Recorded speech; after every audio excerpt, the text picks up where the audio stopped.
নমস্কার, আমি সঙ্গমিত্রা। আমার এই সহজ রান্না চ্যানেলে আপনাদের সবাইকে স্বাগত। আজ আমি বানাচ্ছি ছানার পায়েস। আপনারা খুব সহজেই বাড়িতে বানিয়ে নিতে পারেন এই ছানার পায়েস। প্রথমে ছানা কেটে নেব। তার জন্য এখানে আমি 1 লিটার দুধ বসিয়েছি। দুধটাও ভালো করে জাল দিয়ে নিয়েছি। এখন এর মধ্যে আমি দিয়ে দিচ্ছি ভিনিগার। আমি ছানাটা ভিনিগার দিয়ে কেটে নিচ্ছি। এখানে আমি ভিনিগার আর জল একসঙ্গে মিশিয়ে নিয়েছি। এখন গ্যাসের আঁচটাকে কমিয়ে এর মধ্যে দিয়ে দিচ্ছি ভিনিগারটাকে মিশিয়ে নেব। ভিনিগারটাকে ভালো করে মিশিয়ে নিয়েছি। আর এই দেখুন দুধটা কি সুন্দর ছানা কেটে গেছে।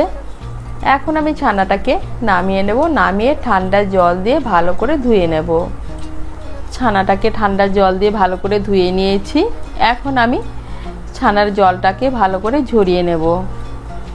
আমি একটা চামচ দিয়ে চেপে চেপে ছানার জলটাকে ভালো করে ঝরিয়ে নিচ্ছি। এদিকে কড়াই বসিয়েছি। কড়াইতে দিয়ে দিচ্ছি 1 চামচ ঘি। ঘিটাকে গরম করে নেব। ঘিটাকে গরম করে নিয়েছি। এখন এর মধ্যে প্রথমেই আমি কাজু বাদাম আর কিশমিশগুলোকে ভেজে নেব। এর মধ্যে দিয়ে দিচ্ছি কাজু বাদাম। আমি কাজু বাদামগুলোকে হাত দিয়ে একটু ভেঙে নিয়েছি। কাজু বাদামগুলোকে হালকা করে একটু ভেজে নেব। কাজু বাদামগুলোকে হালকা করে একটু ভেজে নিয়েছি। এখন এর মধ্যে দিয়ে দিচ্ছি কিশমিশগুলো। কাজু বাদামের সঙ্গে কিশমিশগুলোকে মিশিয়ে নিয়ে লাল করে ভেজে নেব।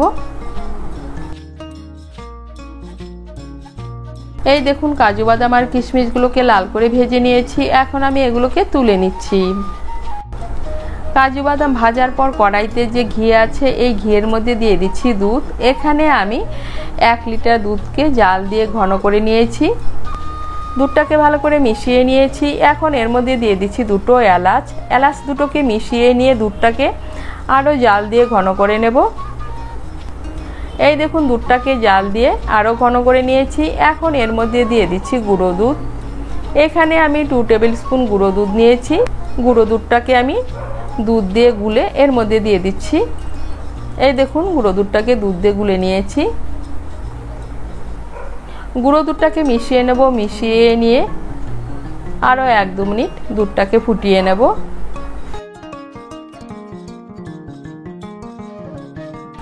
গুঁড়ো দুধটাকে মিশিয়ে নিয়ে দুধটাকে আরও 1-2 মিনিট ফুটিয়ে নিয়েছি। এখন এর মধ্যে দিয়ে দিচ্ছি চিনি। এর মধ্যে দিয়ে দিচ্ছি 1/4 কাপ চিনি। আপনারা যদি মিষ্টির পরিমাণটা একটু বেশি খেতে চান তাহলে চিনির পরিমাণটা একটু বাড়িয়ে দিতে পারেন। আর দিয়ে দিচ্ছি সামান্য একটু নুন। চিনি আর নুনটাকে মিশিয়ে নিয়ে দুধটাকে আরও 1-2 মিনিট ফুটিয়ে নেব।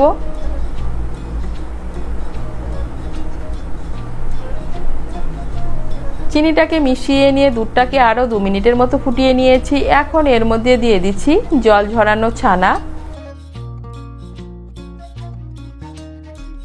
আর দিয়ে দিচ্ছি ভেজে রাখা কাজু বাদাম আর কিশমিশ। ভালো করে মিশিয়ে নিয়ে আরও 2-3 মিনিট রান্না করে নেব।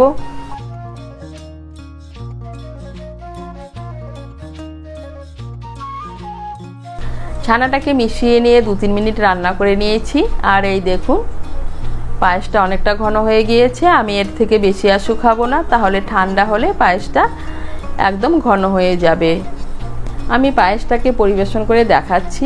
এই দেখুন বন্ধুরা, দেখতে কতটা লোভনীয় হয়েছে আর খেতেও কিন্তু অসাধারণ হয়েছিল।